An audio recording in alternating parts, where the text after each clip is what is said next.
Shabbat Shalom, meus amados, a palavra do Eterno nos diz Zahor Etion HaShabbat Lekadisho. Lembra-te do dia de Shabbat para o santificar. Queridos amados, nesta noite de Shabbat, onde estamos examinando a Parashá Masei, nós estamos hoje, irmãos, encerrando o estudo do livro do Sefer Bamidbar, do livro de Números. E praticamente estamos encerrando toda a história até do povo de Israel até chegar à entrada de Canaã. Já que o livro que vai começar no Shabat que vem, que é o livro de Deuteronômio, o livro de Devarim, ele cuida mais dos discursos de Moisés, já na entrada, pronto o povo de Israel a entrar na terra prometida. Então o livro de Deuteronômio fala dos discursos de Moisés, onde ele vai fazer um grande resumo também da Torá, vai falar sobre pontos importantes da Torá, né, irmãos? Ali muitos pontos são importantes, o livro de Deuteronômio é muito importante, amém? Então nós vamos examinar agora hoje a última parashá do livro do Sefer Bamidbar, ou seja, do livro de Números. Nós estaremos examinando ali no livro de Números, capítulo 35, nós vamos ler versículos 6, 11 a 15 e 22 a 28. Então, no versículo 6 diz assim: das cidades, pois, que dareis aos levitas, haverá 6 cidades de refúgio, as quais dareis para que o homicida ali se acolha. E além destas, lhes dareis 42 cidades. Aí vamos aqui no versículo 11. Fazei com que vos estejam à mão cidades que vos sirvam de cidades de refúgio, para que ali se acolha o homicida que ferir alguma alma por engano. E estas cidades vos serão por refúgio do vingador do sangue, para que o homicida não morra, até que seja apresentada a congregação para julgamento. E das cidades que derdes, haverá 6 cidades de refúgio para vós. 3 destas cidades dareis além do Jordão. E essas cidades da além do Jordão são para atender aquelas tribos que não entram na terra de Canaã, que não vão herdar na terra de Canaã, que nós vimos nas parashiot passadas, que é a tribo de Ruben, Gade e a meia tribo de Manassés. Então ali terá 3 cidades, e 3 dessas cidades dareis na terra de Canaã, diz o Eterno, que ali já é dentro da terra de Israel. Cidades de refúgio serão. Verso 15. Serão por refúgio essas 6 cidades para os filhos de Israel e para o estrangeiro, e para o que se hospedar no meio deles, para que ali se acolha aquele que matar a alguém por engano. Então vamos agora no verso 22. No verso 22 diz assim: porém, o Eterno está dando alguns exemplos de alguém que mata alguém por engano. Porém, se alguém empurrar o outro subitamente, sem inimizade, ou contra ele lançar algum instrumento sem intenção, ou sobre ele deixar cair alguma pedra sem o ver, de que possa morrer e ele morrer, sem que fosse seu inimigo, nem procurasse o seu mal, então a congregação julgará entre aquele que feriu e o vingador do sangue, segundo estas leis.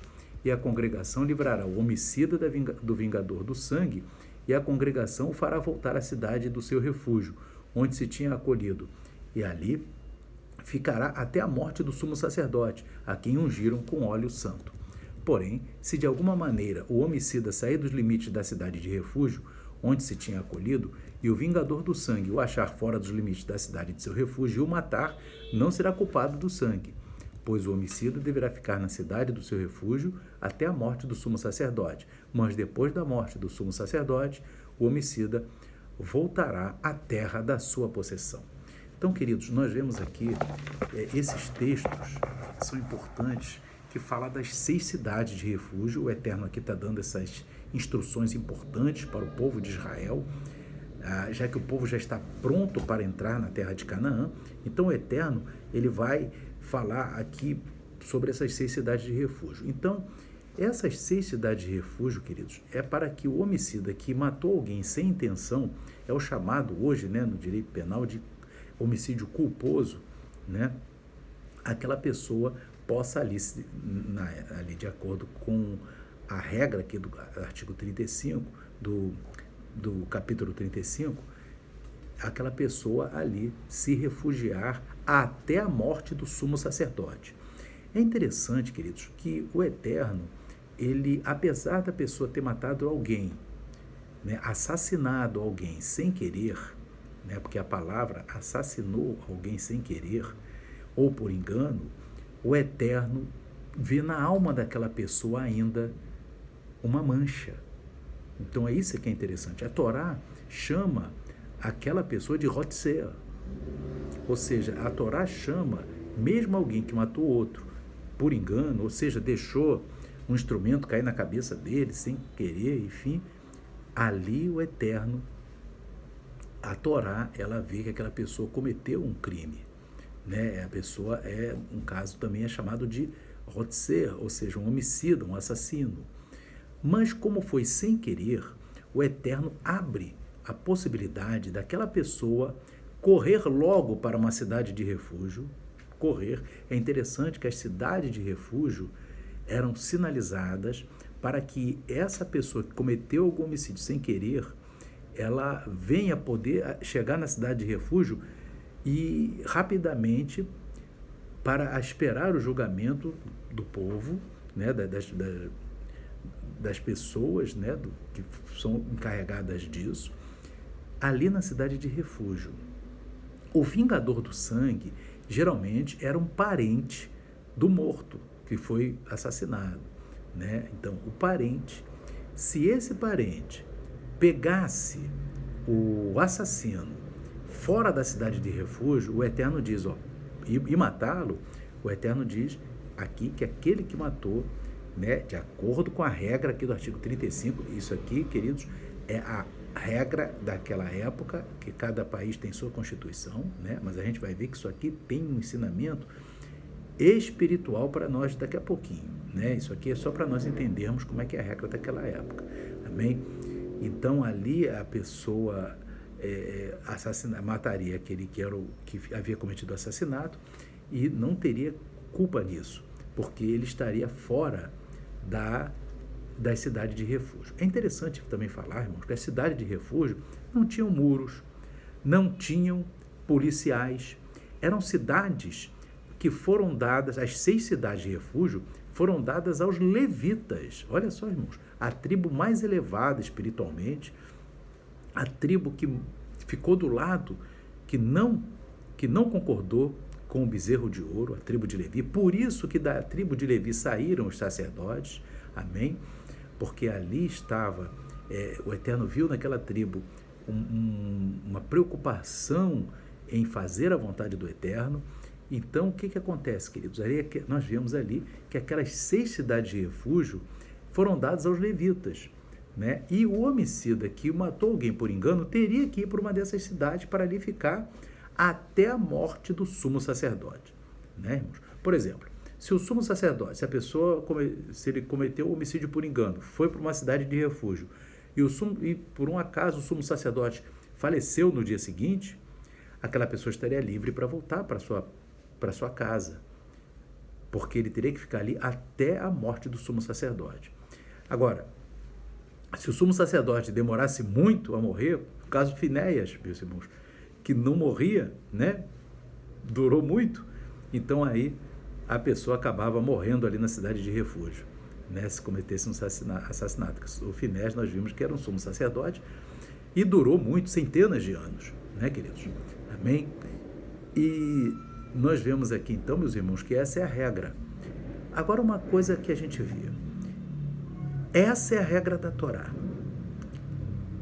E nós podemos comparar hoje, meus irmãos, muito em relação ao sistema prisional de muitos países, em que a pessoa comete, às vezes, um delito pequeno e vai ficar na mesma cela de que outras pessoas que cometeram crimes perigosos.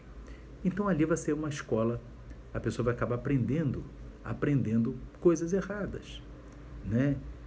Aprendendo. E até aquelas pessoas que estão lá acabam também se aperfeiçoando em coisas erradas. A Torá faz diferente. A Torá, ela diz o seguinte: você cometeu um crime por engano, vai para uma cidade de refúgio, não tem muro, não tem policial, mas não deixa de ser uma prisão. Mas ali, qual é o exemplo que eles vão ter?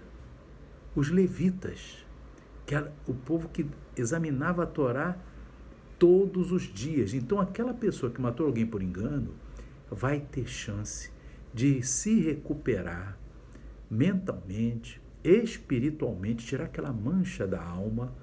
Amém? Isso é importante. Por isso que o Eterno colocou as cidades de refúgio para onde vai o homicida que cometeu um homicídio por engano, ser as cidades dos levitas, que é onde ali se examinava a Torá, se estudava a Torá, se buscava a face do Eterno. Então, o Eterno buscou que aquele que cometesse homicídio por engano não piorasse espiritualmente por causa de más companhias, mas melhorasse por causa da companhia de quem? Dos levitas.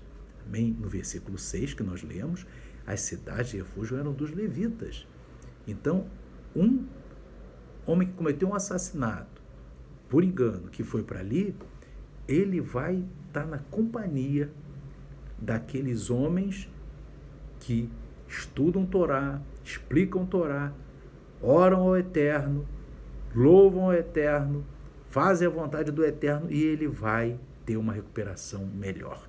Ele não vai estar na companhia de pessoas que estão fazendo coisas erradas, ou que fizeram, que estão ali planejando fazer coisas erradas, não estão na companhia, e isso tem um ensino para nós.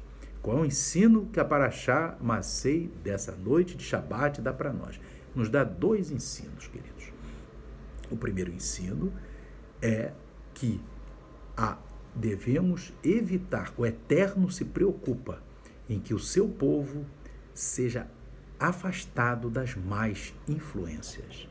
A má influência não é só uma companhia. Você veja bem, se aquela pessoa cometeu um pequeno delito e vai ficar na companhia de pessoas que cometeram delitos gravíssimos e não estão recuperados, estão ali, tramando, enfim, aquela pessoa vai aprender coisas piores do que um pequeno delito. Agora, se aquela pessoa que cometeu até um delito, apesar de ser sem querer, mas foi um delito grave, que é um homicídio, mesmo sem querer, o Eterno manda aquela pessoa, porque foi sem querer, foi por engano, para a cidade de refúgio, e ali ele vai aprender a Torá, vai aprender a palavra do Eterno, vai aprender e vai recuperar a sua alma. Maravilha! Então, são duas lições. A primeira lição para nós, irmãos, é que cada um ele é influenciado pelo meio em que está. Por isso que o Eterno fala que nós devemos andar. O primeiro recado aqui, devemos escolher boas companhias, pessoas que têm uma visão de vida de acordo com a Torá, uma palavra boa que edifica, uma palavra que você vê logo, é Deus falando naquela boca. E se afastar daquelas pessoas que você vê logo, é o diabo que está falando naquela boca. Então, dessas pessoas você se afasta. E daquelas pessoas que falam aquilo que é bom, aquilo que é agradável, aquilo que é honesto, então você se aproxima. E uma coisa importante, irmãos, que muita gente diz assim, não, eu só ando com pessoas boas. Mas o que adianta a pessoa andar com pessoas boas se depois liga a televisão numa novela e aprende tudo que não presta ali na novela? Se depois liga a televisão, ou então não é só a televisão, hoje as pessoas passam mais tempo no celular do que em qualquer outra coisa.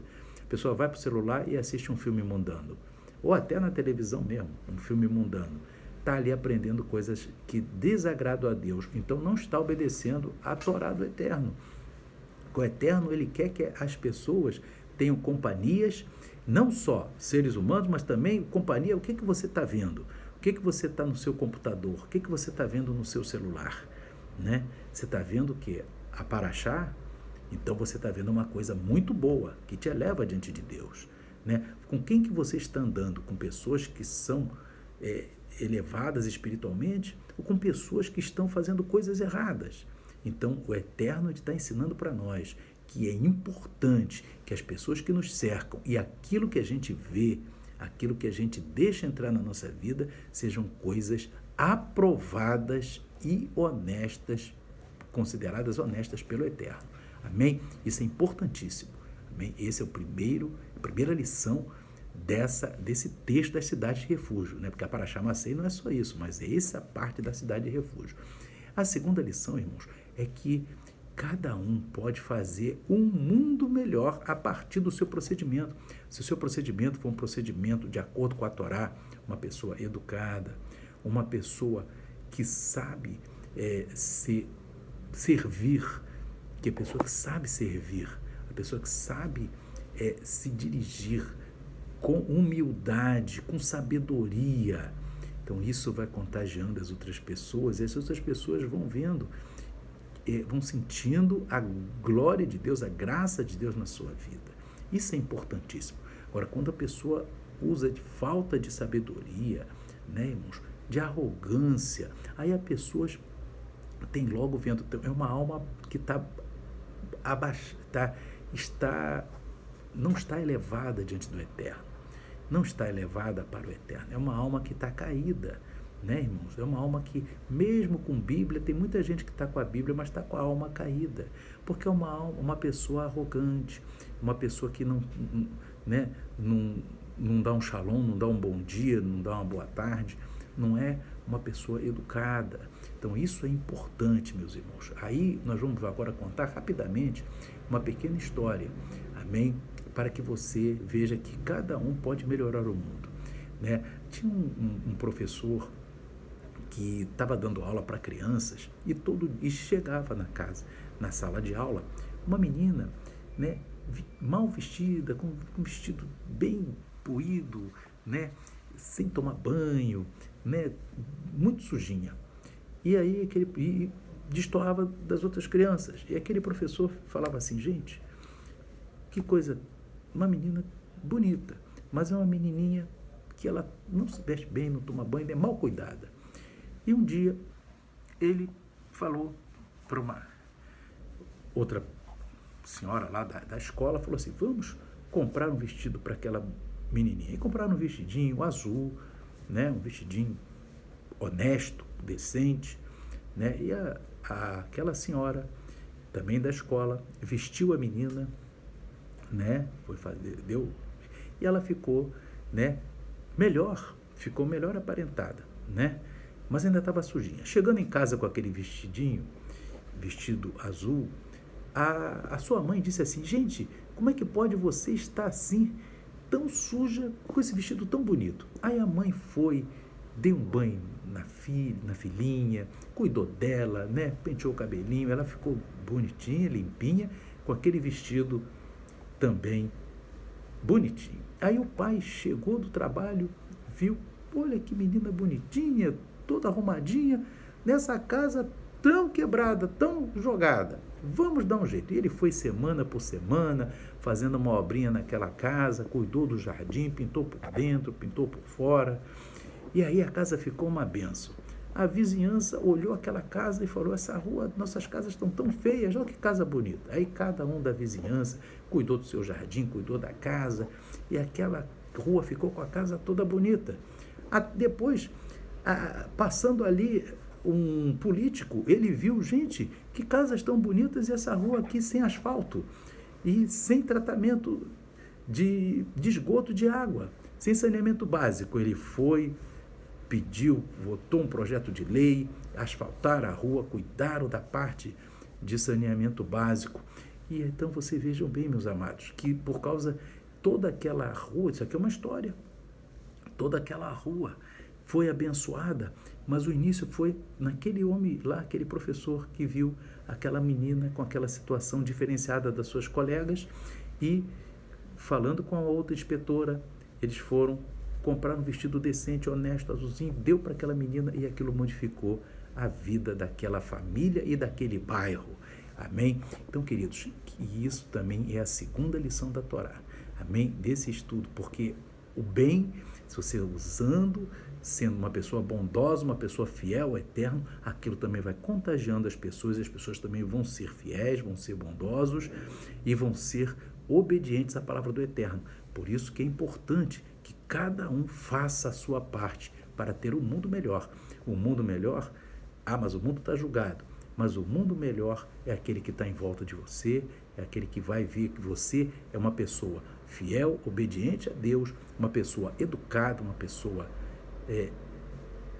que está para servir. Isso é que Deus se agrada. Amém? Então que o Espírito Santo continue. Isso é as 2 lições da Torá para nós aqui nessa noite de Shabat, né? Dessas 2 lições. Que o Espírito Santo continue falando ao coração dos irmãos. Shalom, Shabbat, Shalom. Amém e amém.